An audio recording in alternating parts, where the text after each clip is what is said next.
Righty. So, last we were here,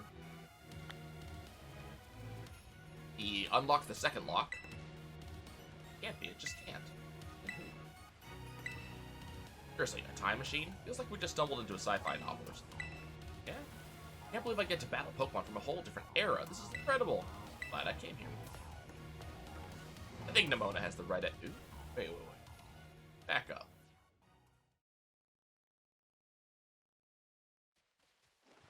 Back up. What is this? Oh. Okay, so we have a teleporter that will take us back to the top entrance. What have you.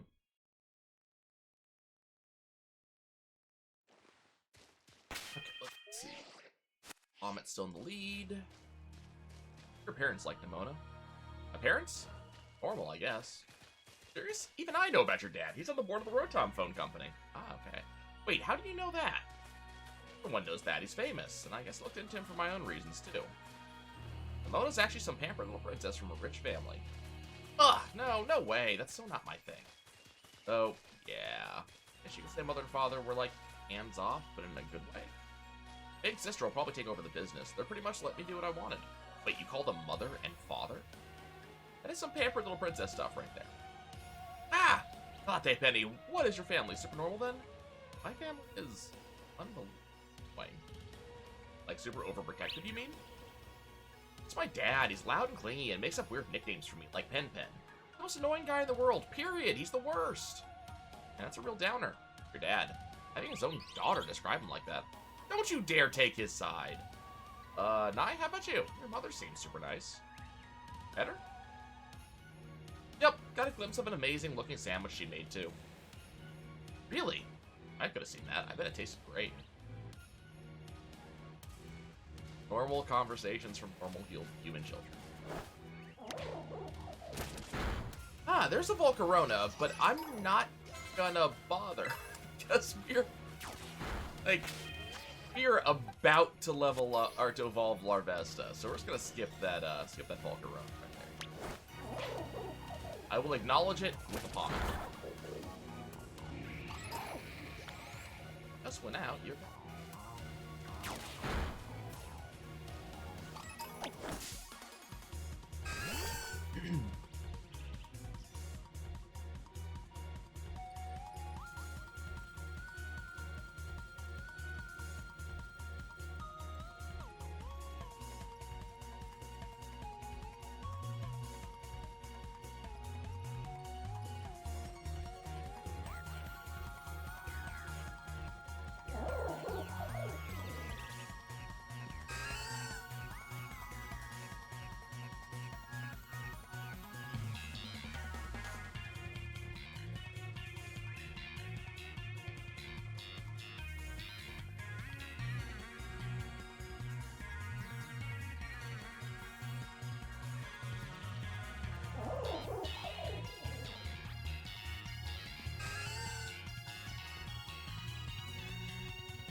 be in my lap? You just want to be in the lap. Okay, that's extremely okay.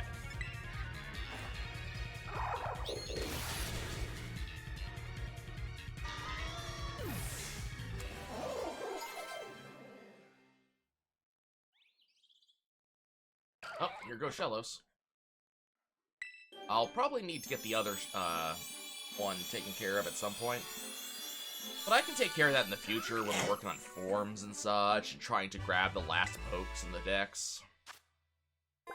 It appears on beaches where the waters are shallow. Once it catches prey, it will slowly melt them with its mucus before slurping them up. Terrifying.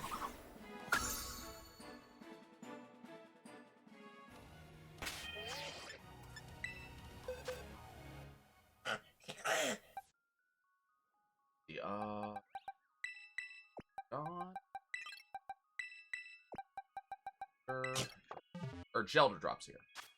Get a Cloister.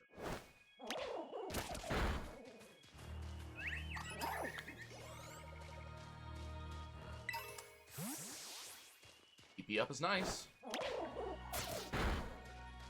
Not that I'm apparently ever going to use any of it, but, you know.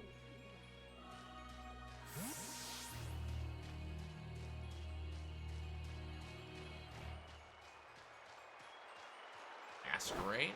Okay.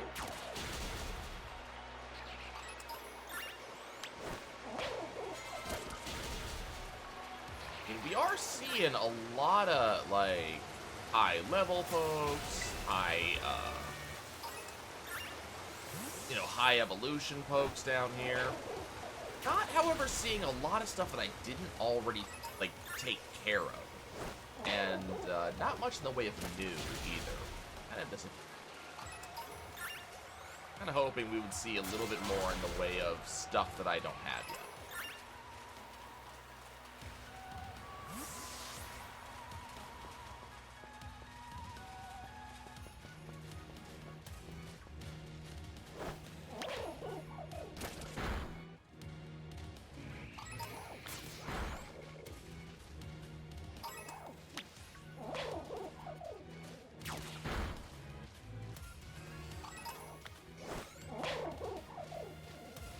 It definitely gives the impression of a high-level area, so, you know, definitely having a bit of that feeling of, like, you definitely do not want to come here unless you are absolutely prepared.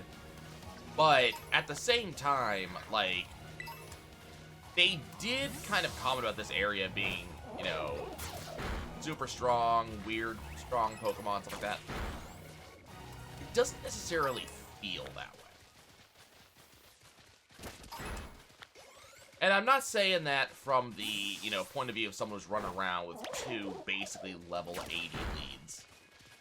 You know, I know I've got 30 levels on this crap. That's not really where I'm coming from here.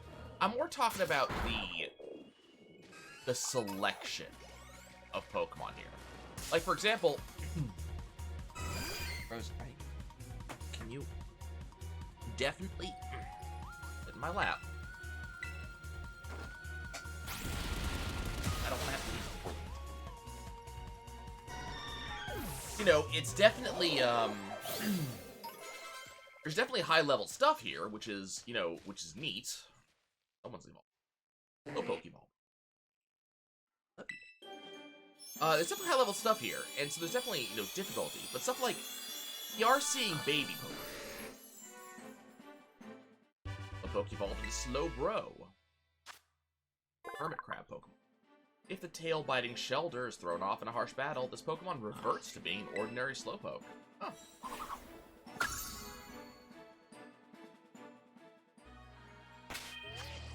Yeah, like, you know, talking about, like, you are in a, you know, high-level area with dangerous Pokemon that are gonna do terrible things to you.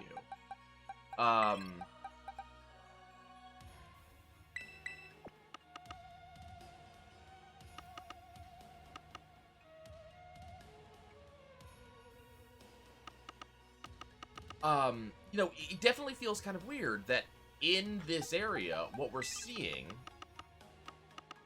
you know, we're definitely seeing a lot of high level. Not, you know, let's not pretend otherwise. But, while we're seeing a bunch of these high level folks, yeah, there's some babies in here. We're seeing, you know, Loettes, in this area, when, you know, I'd be expecting to see Origin. We're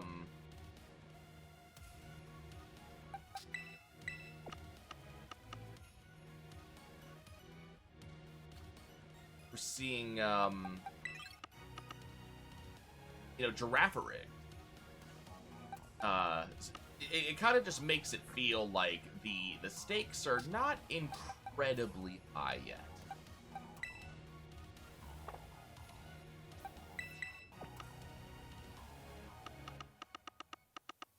Not my boxes.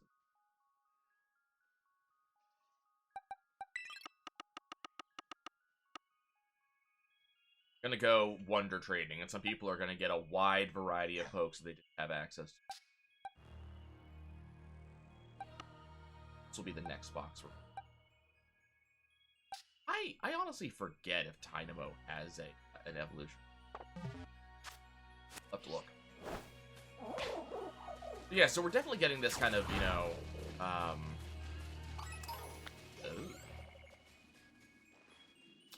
we're getting this really, like, ominous music. And I guess I just don't feel like it's necessarily...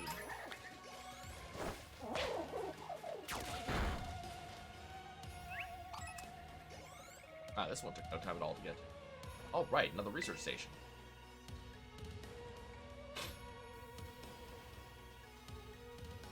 Like, when you have ominous chanting... Nice, we got to chill for a minute. Or we get to chill for a minute.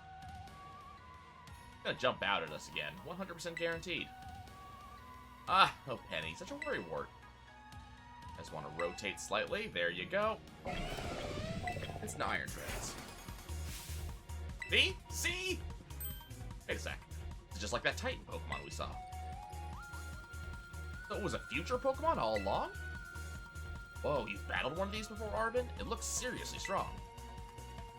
Yeah, well, Nye and I are old pros when it comes to Titans. Leave this to us. He has a point.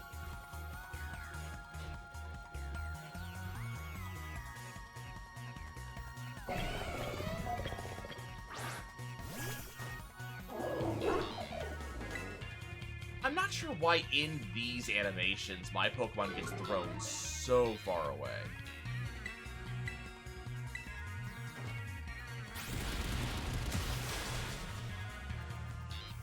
Okay.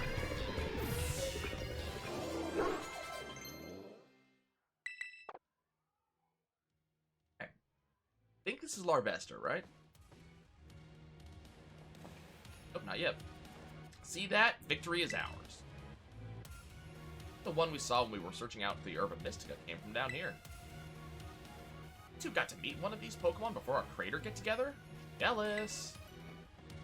If we've got things from the literal future roaming around Paldea, that's a major problem. Professor Turo doing anything to keep them under control? How could he let this happen? Great question. Yeah, right, because it's not like oh so brilliant Professor Turo ever messes up. Come on, Nye. Let's get into that research.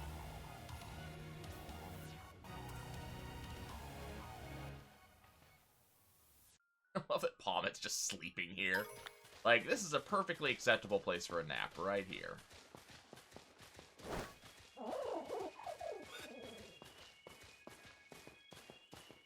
Anything behind this one? Yes. A lemonade. Okay.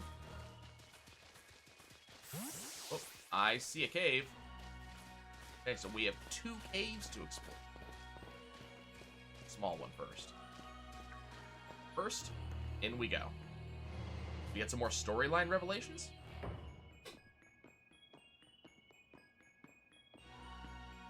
And made it to station number 3. How we doing after all that walking, battling, and whatnot? Anyone need a rest? Feeling rough, Penny? Oh, no, it's not that. Thinking, ever since the professor mentioned that time machine. Pokemon here in Area 0 came to our time from the future, right? But what about Miraidon? Isn't it pretty likely that it's also one of those future Pokemon? You're right, yep. Huh. I think you're onto something. It is it's kind of giving off future vibes. Even its name sounds future-y. Wait a sec. I totally forgot. Hey, Arvin. You had Miraidon's ball, and you told us about its forms in the first place. You must know something about it, right? Ugh. Remember that from way back? I wonder you're everybody's little star pupil. Got no choice then but to tell you what I know. That Pokemon, Miraidon, that is, found by my dad when he was working on his time machine. I believe it would be best for me to take over the explanations at this point. Of course you would. Professor! Miraidon, which I entrusted to Nye, was the first Pokemon that was successfully retrieved from the future by the time machine. Curiously. Through analysis of its genetic makeup, as well as its behavioral patterns, I realized that what I had discovered was, in fact, a futuristic form of Cyclizar, a Pokemon commonly written in this world. That makes sense, I guess. They do look alike. Many other Pokemon also came to this place from across the boundaries of time, but I was never able to bring over more than 2 specimens. Huh? There's another one around here somewhere? What if they're family? The other one could still be somewhere in Area Zero, waiting to finally be reunited with our Miraidon. Heartwarming family reunion? Exactly. Imagine how thrilled they'll be if we can get the family back together after all this time. Somehow I imagine that's not going to be the case. Family, huh? Yeah, that sounds nice. We can proceed, Nye? Please disable the next lock using the... I'm still kind of off-put by the fact that we are unlocking. Why is he locked away in the first place?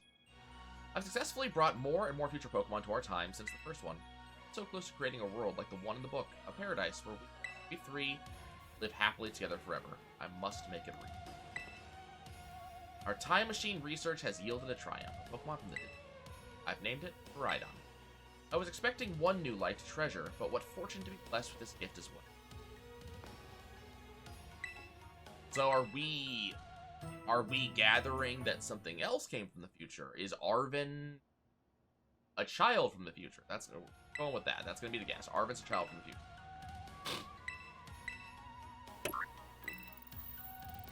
One lock left over. Well done. Only one remains now. Please continue on the final research. Yeah, now I've been reading too many SCPs. I'll accept that. But, you know, something is... Miraidon's future Pokemon. No wonder no one's thankful. Ah, you've got to let me battle Miraidon now. It won't come out of its Pokemon. Oh, right. That was the first I heard of it coming from the future myself. Just some weird Pokemon my dad brought home all of a sudden one day. We all lived together at the Lighthouse Lab for a little while. My dad made me promise to keep it a secret, and I had to take care of it for him too. That's why you knew so much of it.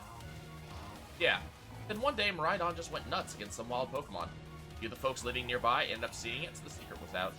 Once that happened, my dad took it, and went back to Area Zero. That makes sense if it's a Pokemon from a different age. Yeah, Pokemon found out it'd be bad news. I didn't see my dad or Miraidon again after that, for ages. Back on it now, it seems stupid, but I felt like I'd lost my dad because of Miraidon. It was the worst feeling ever. I just hated Miraidon and everything about it. Didn't want to talk about it. Sorry not telling you I knew sooner, guy. You should be sorry. Shoot, that's like the coolest thing ever. You didn't tell any one of us. Yep, sure would have been great to know all that relevant info before we got here. Dang, you guys. Harsh. Have a point.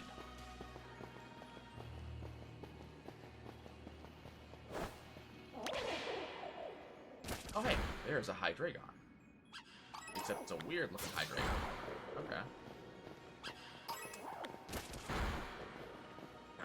Go catch that in a second.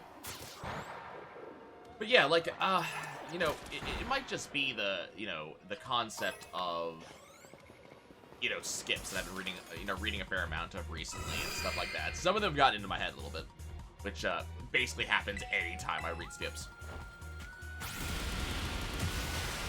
But, you know, first of all, talking about all of these, you know, sci-fi, mechanical Pokemon, like, so far as we can tell, everything that's come from the future is a steel Pokemon.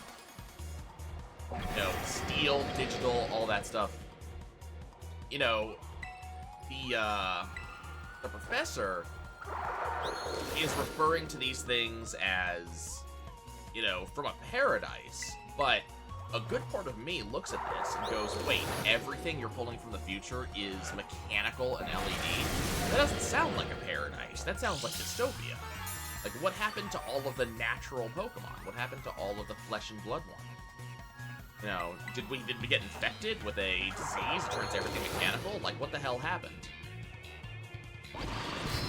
And then the other thing that really is kind of off-putting about all this, that I'm kind of amazed that no one in-game has mentioned yet, is like Penny seems like the one who would mention this. If the locks are on the outside of the door, and the thing that is inside cannot lock or unlock the door, then it got locked in by a third party. That's usually not a good thing.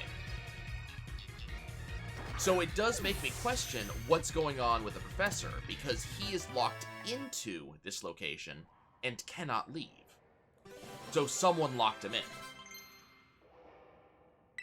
Alternatively, since we are talking electronic locks here, Iron Jugulus, a Paradox Pokemon.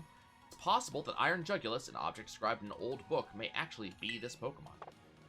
That is something else that needs to be talked about. But for, let me continue on the topic I was on.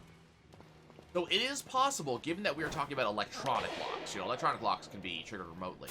So it is possible the professor locked himself in to stop something from coming out. And when you follow up with the purple book, back to the bag, and item, violet book. Sorry. If we go look at the violet book, oh, okay, we can't actually read this one. They did talk about some, big circular thing. So it's possible that the professor has identified this big circular steel thing as being of, some nature of a threat or something like that. So it's possible that he locked himself in. Which, okay, that is a theory that does make a level of sense. But then the question is, if he locked himself in with this thing, why does he want us to unlock him now? Why wouldn't he tell us there's something dangerous inside of here? I get the impression that he's somewhat of an absentee dad. The journals that we're reading kind of says that he's doing this for the sake of 3, which I'm assuming is supposed to be him, Arvin's mom, and Arvin. Trying to make a paradise for 3 of them. But he's not referencing any of that now. And the writing we see seems to be a little bit, perhaps a little bit out of character, Professor Turo. We also know he's vanished for a long time, things like that. So I'm just getting this impression that whatever this big circular thing is, it has royally screwed with Professor Turo and who he actually is. Which is kind of a terrifying thought. So now the question is, what do we actually have here? Do we have an actual professor? Like, that's the thing, is that, like, this seems like, someone from inside of a containment trying to get people to let him out. And unfortunately, we just happen to be dumb kids. So we're doing it. That's kind of where I'm seeing this going right now. But this isn't a horror game, it's a Pokemon game. That being said, this whole From the Future twist is very out of left field. It does remind me a little bit of Pokemon Sword and Shield, where we had the energy crisis in the future, and all of a sudden, let's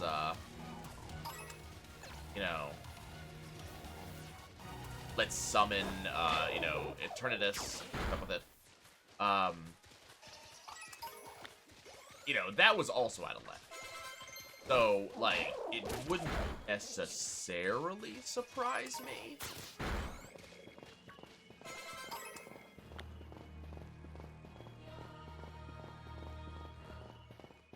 See if I want to go down here. Oh, hey, there's one of those things. Oh, and one of those things.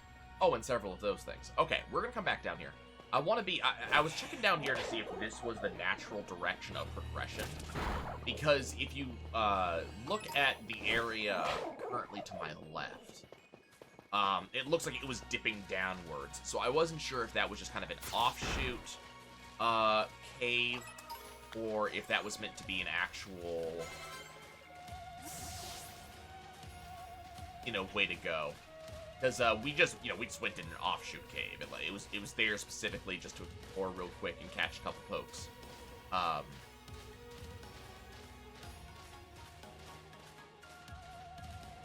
But it is, it's kind of hard to say which direction to go. It looks like if you come over here, if we go in the center here, this thing keeps going down. I wasn't sure if, there's a path that went down into the center of the crater, and therefore that cave would end up being the wrong way to go. And if you've seen anything with me and RPGs and exploration games and adventures, I like going the wrong way before I go the right way.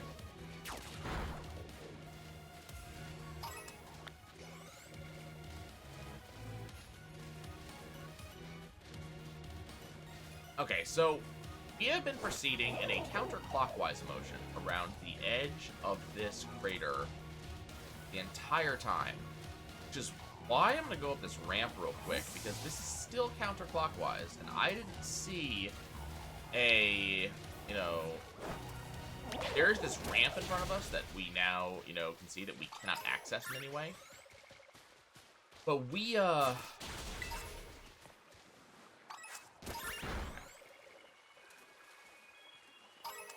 have not seen anything that, you know, would suggest that continue going counterclockwise, would go back up.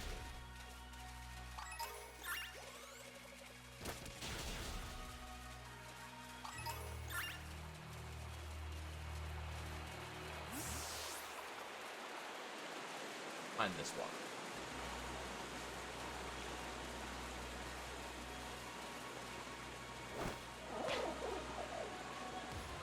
You know, I described this music as ominous earlier, and you know, I still stand by that. Definitely has the feeling of honestly, it reminds me a lot of Nier Automata music. Honestly,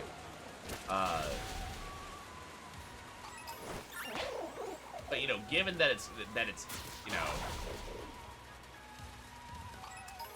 A lot of the I can't really think of like the proper way to describe it. I just don't have the musical training here. But a lot of the motifs in it, you know, between the heavy drumming going on, the fact that we have this like weird vibrato instrument. I think that's the word I'm looking for.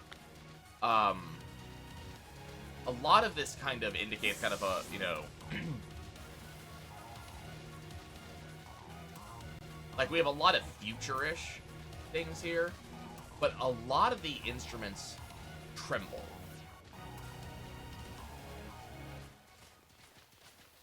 So it kind of indicates to me a bit of a, like, shuddering, scared quality.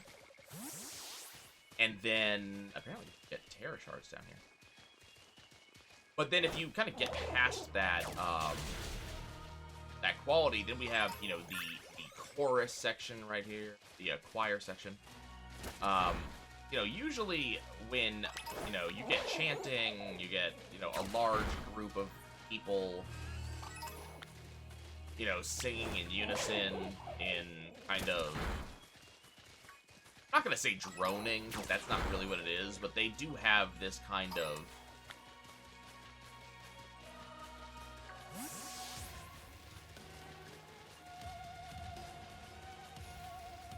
I don't know, I don't have the term for it.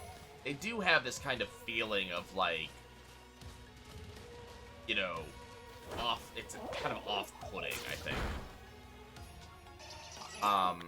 You know, it does, you know, there is definitely the idea, and I've seen in mini games, that the, you know, the human element, when there's a bunch of humans together, kind of going after a chanting thing, a ritualistic sort of sound, that's an indication of, like, the past, you know, ancient thing. So, it is definitely possible that what this is going for is a kind of cross of past meets future. And if we kind of, you know, think about the very little that I know of the relationship between Scarlet and Violet, you know, I know that Professor Turo was this very sci-fi looking guy wearing chest armor and, you know, high science look. And then the other professor, whose name I don't know, definitely had this more primeval look. You know, this very cavewomanish look to her. How am I supposed to get that? I guess I must be able to ride on here eventually. So I'm kind of thinking, like, maybe that's the, you know, the difference here is that, you know, in Scarlet, the, time machine takes you back in time. But what's also kind of interesting is So we have that motif of past meets future, and the box legendary. If we kind of compare the box legendary against Miraidon, at default the box legendary looks very much like like a raptor. Not a raptor as in birds, but raptor as in dinosaur. Very much has that feel to it. So very much, if we compare what we know now of the storyline, very likely that in Scarlet, it goes to the past. So very much has that past meets future vibe. That also makes me kind of think about the Violet book. So definitely it's going to be, when we get to Scarlet, it's going to be a very different book. But something has to be up, because that book was printed, in what seems like a long time ago, right? But that doesn't vibe with what Professor Turo is telling us, in that he activated the time machine stuff came, unless Professor Turo himself is extremely old.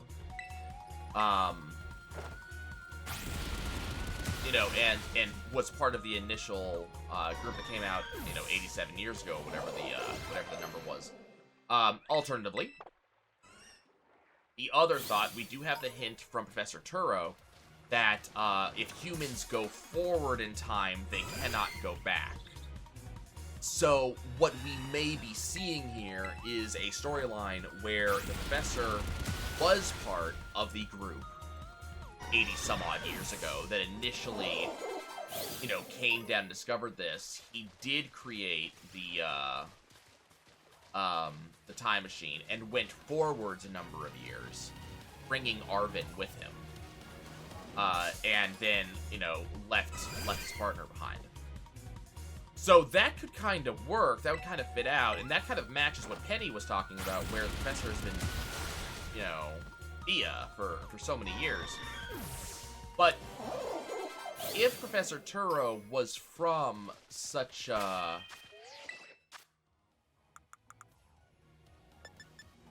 time frame